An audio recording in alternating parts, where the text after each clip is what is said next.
given Q1, Q2, Q3 and Q4, 4 charges given.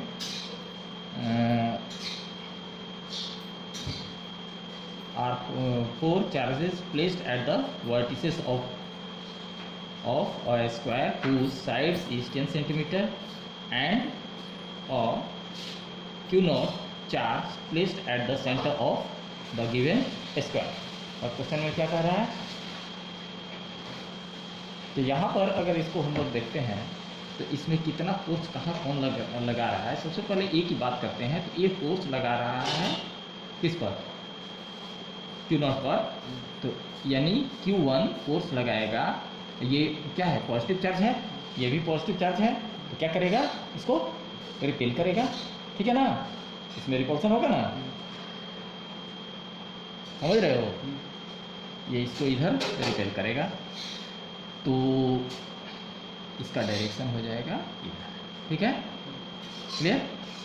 और फिर क्या कर रहा है, बी, अगर बी इस पर अगर चार्ज लगाता है तो बी क्या है, नेगेटिव है, तो बी इधर अट्रैक्ट करेगा, ठीक है। ये अगर इस पर चार्ज लगाता है तो इसको मान लेते हैं F1, ठीक है, F1 फोर्स लगाएगा, Q1 है तो F1 फोर्स लगाएगा, FA भी लिख सकते हो। ये Q2 चार्ज इस पर लगाएगा, तो फोर्स लगाएगा, तो इधर इसको अट्रैक्ट करेगा, ये चूँकि नेगेटिव है, ये पॉजिटिव, ये छोटा चार्ज है, ये बड़ा चार्ज है, अट्रैक्ट करेगा, वो भी डायरेक्शन इसका वो भी होगा, ये हो जाएगा F क्या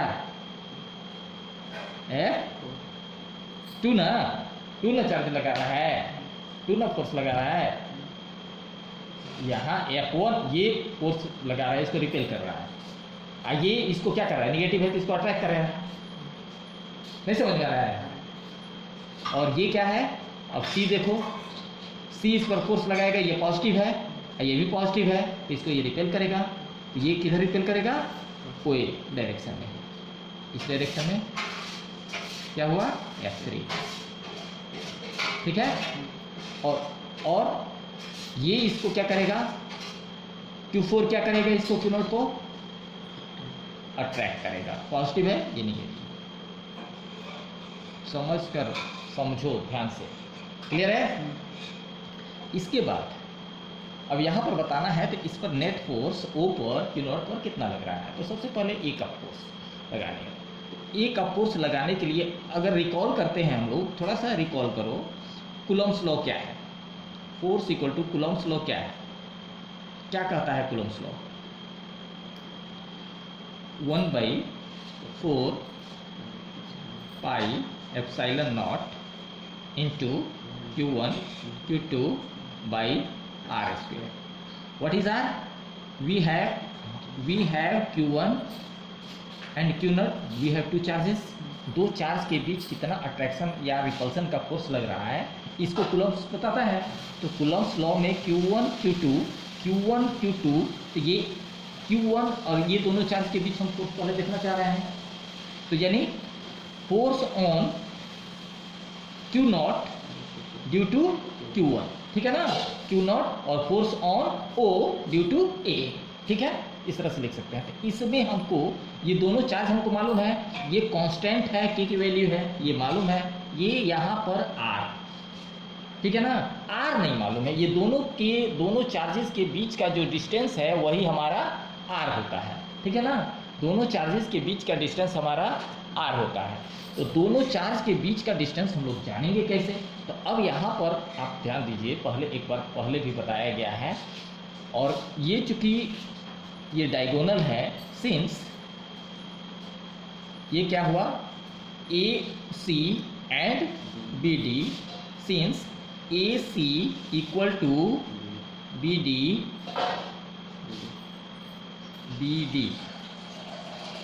as they are diagonals of a square, ठीक है, क्लियर है, इसके ये डायगोनल्स हैं। अब इसमें क्या करना है, हम अगर डायगोनल्स हैं तो अगर दोनों डायगोनल्स हैं और ये क्या होता है, डायगोनल्स, दोनों डायगोनल्स होते हैं एक दूसरे के बाइसेक्टर होते हैं। जब बाइसेक्टर हैं इसका मतलब क्या हुआ, ए ओ इक्वल टू ओ सी, ये और ये बराबर होगा B O equal to D O, ठीक है ना, या O D. So A O equal to O C equal to B O equal to O D. That means ये सारे के सारे बराबर होंगे। नाउ और ये क्या, एक चीज़ और ध्यान रखना है कि इसके डायगोनल्स होते हैं, बाइसेक्टर होते हैं, और यहाँ ये परपेंडिकुलर होते हैं, राइट एंगल ट्रायंगल बनाते हैं। That means we have A B O is a right angle triangle, ठीक है। From construction triangle A O B is a right angle triangle, ठीक है ना, और राइट एंगल ट्रायंगल। तो ये राइट एंगल ट्रायंगल होगा। तो राइट एंगल ट्रायंगल जब अगर होता है तो ये दोनों साइड बराबर हुए, ठीक है, ये दोनों साइड बराबर हुए। तो दोनों साइड जब बराबर होंगे तो इसका मतलब कि दोनों, ये जो हुआ इसको आर मान लेते हैं, ठीक है ना, और इक्वल टू आर इसको लेट कर लेते हैं, ठीक है ना। सपोज्ड, ठीक है, इसको मान लिया गया। क्लियर है। अब यहां पर हम ध्यान देते हैं, जब ये दोनों ट्रायंगल बराबर हैं, दोनों साइड बराबर हैं, तो ये 90 डिग्री का अपोजिट वाला हाइपोटेन्यूज होता है यूजिंग पाइथागोरस थ्योरम। तो ये क्या हो जाएगा, ओ ए, यानी फॉर्मूला हो जाएगा, so A B square equal to A O square plus O B square, A O square plus O B square. That means ये 10 का स्क्वायर इक्वल टू ये हो जाएगा, अगर इसको r माने हैं तो R square plus R square, that is 100 equal to 2r square, और ये हो जाएगा 50, और सो r इक्वल टू हो जाएगा, इसका स्क्वायर रूट निकल जाएगा, समझ रहे हो ना, नहीं समझ रहे हो, समझ रहे हो। तो इसका स्क्वायर रूट निकलेगा तो क्या हो जाएगा 5√2, 5√2 इसका आ जाएगा सेंटीमीटर, ये आ गया। तो सारे साइड्स बराबर होंगे 5√2, ठीक है। अब कूलम्ब्स लॉ के अनुसार हम क्या निकालेंगे, फोर्स निकालेंगे। सो नाउ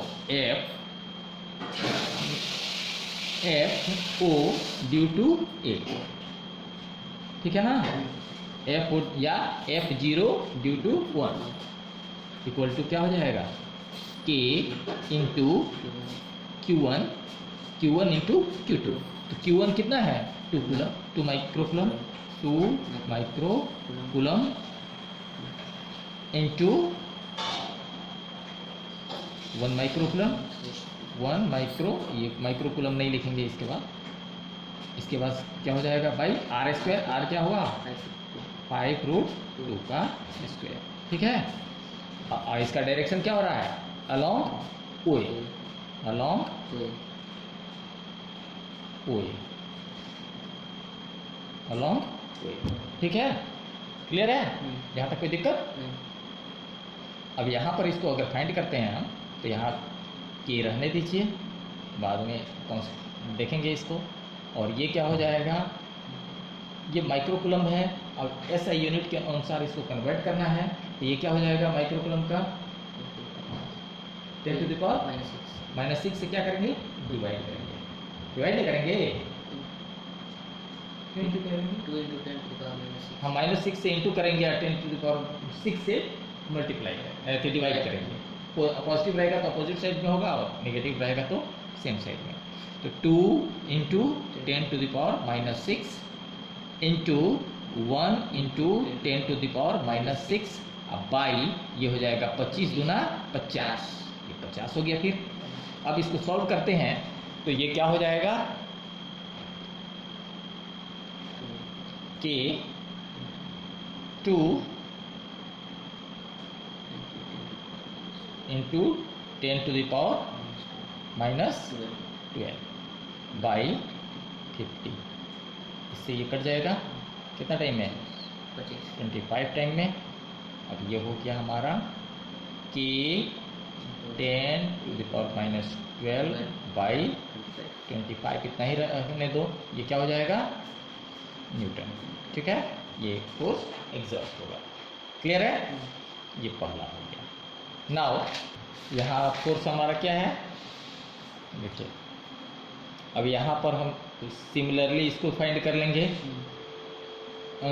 Q3 और डिस्टेंस भी इक्वल है, ठीक है ना? तो यहाँ पर हम F3 निकाल लेंगे। F3 पहले निकाल लो। F1 और F3 अपोजिट डायरेक्शन हो रहा है, F1 एंड F3। F3 निकाल लो। F3 इक्वल टू सेम हो जाएगा K 10⁻⁻12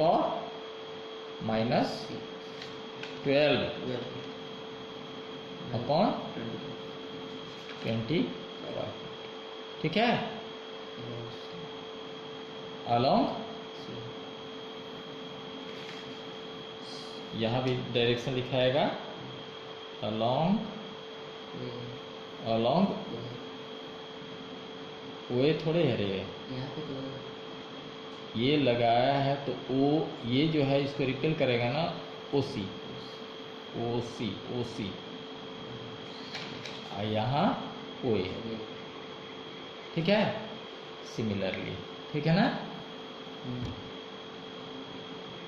क्योंकि ये दोनों के डायरेक्शन, ये है ओए है, एक ओसी है, ये दोनों अपोजिट डायरेक्शन हो रहा है। डायरेक्शन दोनों का क्या हो रहा है? अपोजिट हो रहा है। तो ये खत्म हो जाएगा, कैंसिल आउट हो जाएगा। क्यों कैंसिल आउट हो जाएगा? कि अपोजिट हो रहा है। अगर यहाँ कॉस की एंगल अगर देखते हैं तो 180 होता है, तो 180 कॉस का वैल्यू होता है -1। फॉर्मूला हो जाएगा a², दोनों बराबर है तो a² प्लस a², दोनों बराबर हो रहा है, यानी f² दोनों के f मान लेते हैं, आप प्लस 2 a² और cos 180, तो 180 का वैल्यू -1 हो जाएगा, तो इससे गुना होगा तो माइनस हो जाएगा। ठीक है ना? तो माइनस ये सब कट जाएगा, 0 हो जाएगा। समझ रहे हो ना? तो जब पूरा का पूरा 0 हो जाएगा तो उसका वैल्यू कैंसिल आउट हो जाता है। इसलिए यहाँ निकालने की, इसको डायरेक्टली हम लोग लिख देते हैं। अगर इसको प्रूफ भी करना चाहें तो कर सकते हैं। तो ये हो जाएगा शो ई नहीं ना, F net on O due to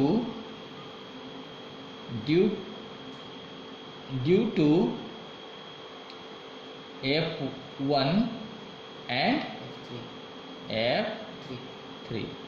ठीक है, B 0